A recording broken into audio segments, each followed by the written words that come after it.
So up to now we have studied the two modes of nutrition in plants. The first is autotrophic mode of nutrition and the second is heterotrophic mode of nutrition. Auto means self, trophos means nourishment. The green plants that are preparing their own food by the process of photosynthesis are called autotrophs. They are the primary producers of food on the earth. They are the primary producer of food on earth. Rest all non-green plants and all the animals, human beings, we all are heterotrophs because we are dependent on the green plants for food. All the points we have discussed: symbiotic mode, saprotrophic mode and parasitic mode of nutrition. Now in photosynthesis the plants produce carbohydrates.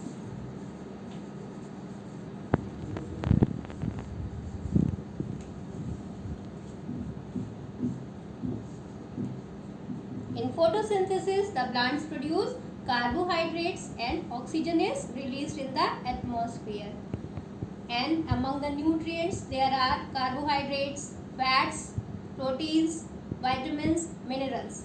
Minerals and water plants are absorbing from the soil through their roots. But what about proteins?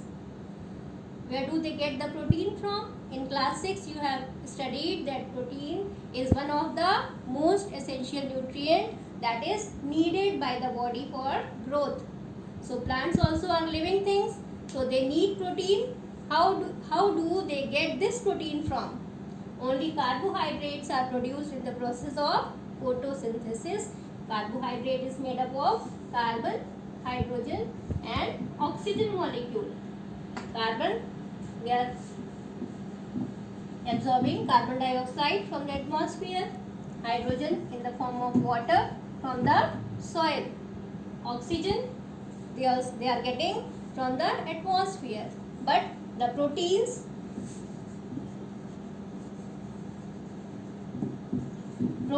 are the nitrogenous components.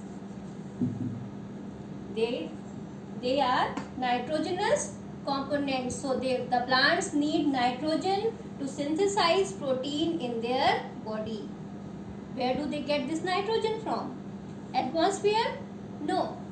The percentage of nitrogen in the atmosphere is the maximum. But the plants cannot absorb directly nitrogen from the atmosphere as they are absorbing carbon and oxygen. Nitrogen they take in the soluble form. Soluble form means from the soil mixed with soil and water in the form soluble form. They cannot absorb it directly from the atmosphere. So for this purpose there are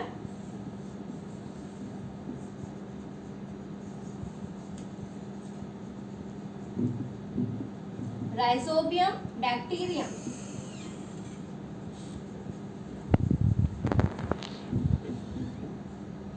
Up to now you have studied about algae. What is algae? Minute green plants. Fungi. What are fungi? Fungi are non-green plants. Now another new term is bacterium. What is bacteria?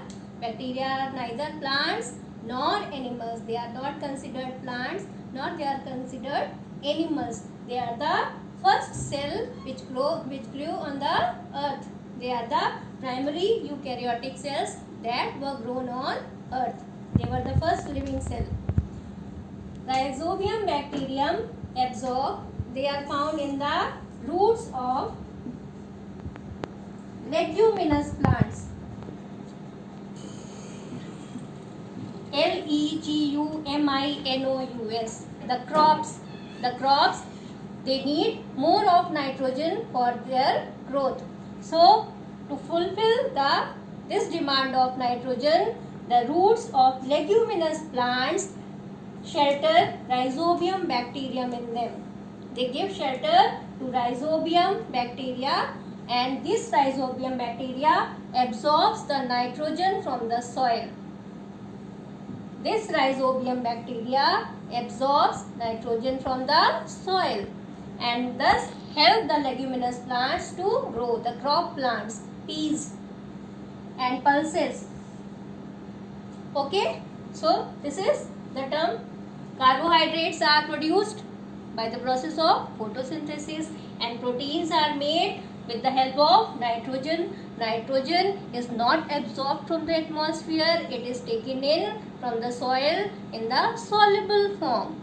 Okay, now whatever we have studied is autotrophic mode, heterotrophic mode, saprophytic and symbiotic and parasitic.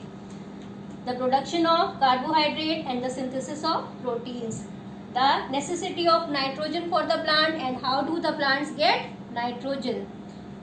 The demand of carbon dioxide and water for the plant, because carbon dioxide and water is needed for the process of photosynthesis. In the daytime, in the presence of sunlight, the plants absorb carbon dioxide from the atmosphere and release oxygen.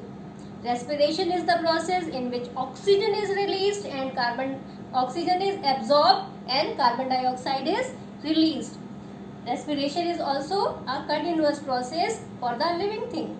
In class 6, you have studied about the characteristics of living things. To breathe, to respire, to take in oxygen and to give out carbon dioxide. So it is a continuous process. It ends when the living thing dies. So oxygen is needed for respiration and carbon dioxide is needed for photosynthesis.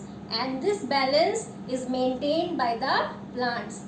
This balance of oxygen and carbon dioxide is maintained by the green plants. All the human beings, all the animals, they are continuously breathing and taking in oxygen and releasing carbon dioxide. This carbon dioxide is absorbed by the green plants to make their food, and in return oxygen is released in the atmosphere. Now today's homework is figure 1.6. Figure 1.6 insectivorous plants.